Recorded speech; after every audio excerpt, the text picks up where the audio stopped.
Cerita dimulai dengan seorang pemuda bernama Gede yang setelah bertahun-tahun meninggalkan kampung halamannya, Gede akhirnya kembali. Di desa kecil ini, dia dibesarkan. Di rumah tua ini, dia mengenal cinta dan duka. Namun, tidak ada yang bisa mempersiapkannya untuk kengerian yang akan segera ia hadapi.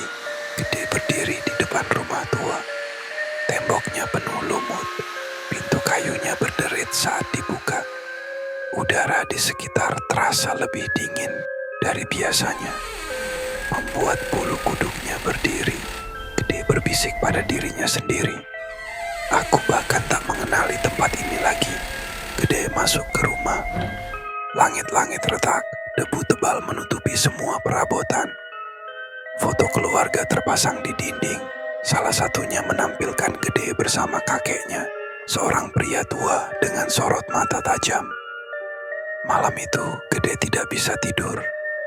Jam di dinding menunjukkan pukul 1 malam. Udara semakin dingin, dan tiba-tiba terdengar suara gemerisik dari halaman belakang. Gede bangkit dari ranjangnya dan mengintip dari balik jendela. Dari kejauhan, terlihat bayangan sesuatu yang bergerak di kebun di bawah sinar bulan. Sebuah kepala melayang tanpa tubuh, bergerak perlahan melewati pepohonan. Gede terkejut dan dalam hati berbisik ketakutan. Apa itu? Gede mundur, menutup tirai, dan mencoba meyakinkan dirinya bahwa itu hanya halusinasi. Tapi suara ketukan tiba-tiba terdengar dari pintu depan. 3 ketukan keras dan berat. Pagi harinya, Gede mendatangi seorang tetua desa, Pak Made, yang dulu sering berbicara dengan kakeknya. Mereka duduk di bale-bale di teras rumah Pak Made. Suasana tegang. Pak Made berbicara pelan dengan suara serak. Kamu sudah melihatnya ya, kepala tanpa tubuh itu. Gede yang penasaran, namun menjawabnya gugup. Apa sebenarnya yang terjadi, Pak? Kenapa kepala itu berkeliaran? Pak Made menarik napas panjang, seolah-olah mengumpulkan kekuatan untuk menceritakan sesuatu yang berat. Pak Made bercerita, dulu kakekmu adalah dukun yang sangat sakti. Dia pernah berhadapan dengan seorang dukun hitam yang datang ke desa ini. Seorang pria jahat yang berusaha merusak keseimbangan alam. Kakekmu mengalahkannya, tapi tidak membunuhnya. Dia memisahkan kepalanya dari tubuhnya dan mengutuk kepala itu untuk terus melayang-layang tanpa bisa menemukan kedamaian. Setiap malam, kepala itu mencari tubuhnya, berharap bisa menyatu kembali. Gede tercengang, rahang terkatup kuat. Ia tidak pernah tahu bahwa keluarganya menyimpan rahasia mengerikan ini. Pada malam ketiga, teror semakin menjadi. Gede terbangun oleh suara angin kencang yang seolah-olah memanggil namanya. Ia membuka pintu rumah dan melihat kepala itu lagi. Kali ini jauh lebih dekat. Kepala itu melayang rendah.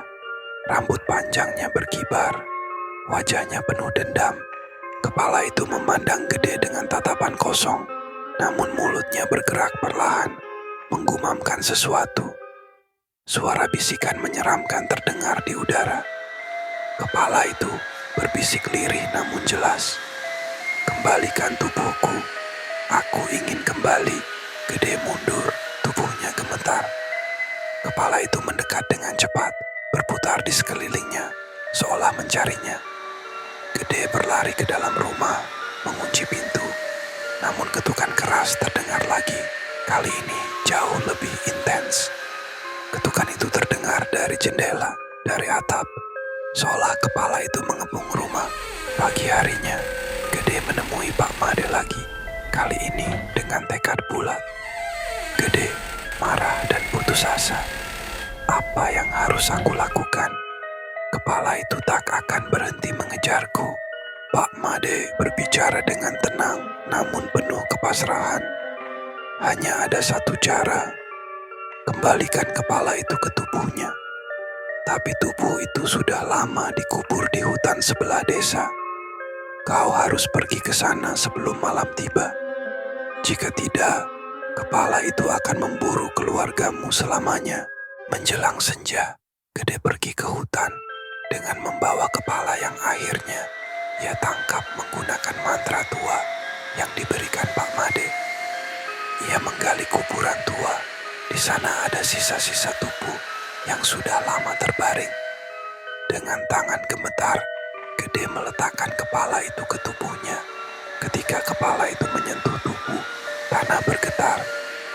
Udara di sekitarnya mendingin dan suara napas panjang terdengar dari dalam tanah. Kepala itu telah kembali ke tubuhnya. Tapi, apakah ini akhir dari teror? Gede bergegas meninggalkan hutan. Di kejauhan, ia mendengar tawa pelan yang semakin lama semakin keras.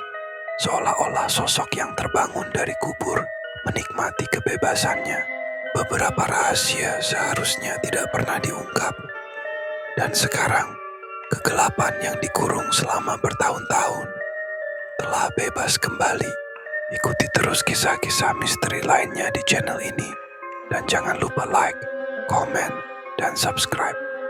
Karena misteri selalu menunggu di setiap sudut. Terima kasih.